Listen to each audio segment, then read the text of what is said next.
Composition and focal length. Composition is what you include in a photo and how the things in your composition relate to each other. Your focal length will determine what you include and indeed do not include in a photo. With a 20mm focal length, the horizontal angle of view is about 84 degrees. With a 50mm standard lens, it's about 40 degrees. And with a 200mm focal length, it's about 10 degrees. I think we can quickly relate what we see about 40 degrees, which is a 50mm standard lens, more or less, to an angle of view of 84 degrees, which is a massive difference.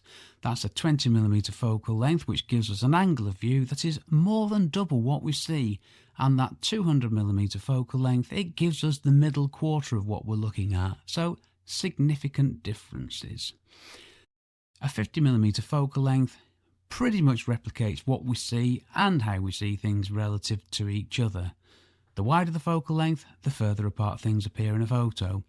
And the longer the focal length, the closer things appear to each other in a photo.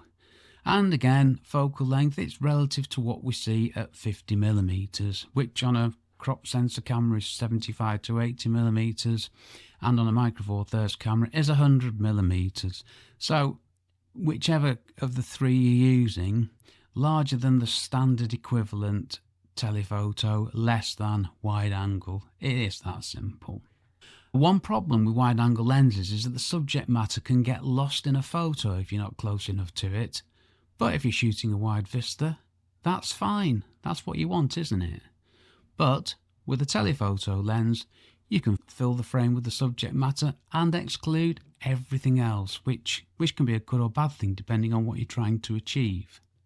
So if you want photos that look natural and familiar, a 50mm focal length seems to be a good idea, right? Well, there are many views on this, but ultimately this is up to you, dear listener, and what you want to get from your photography.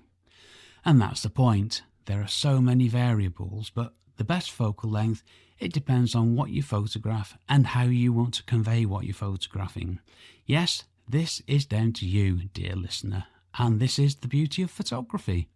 As the photographer, you take all these variables and use them to take the best photos you can.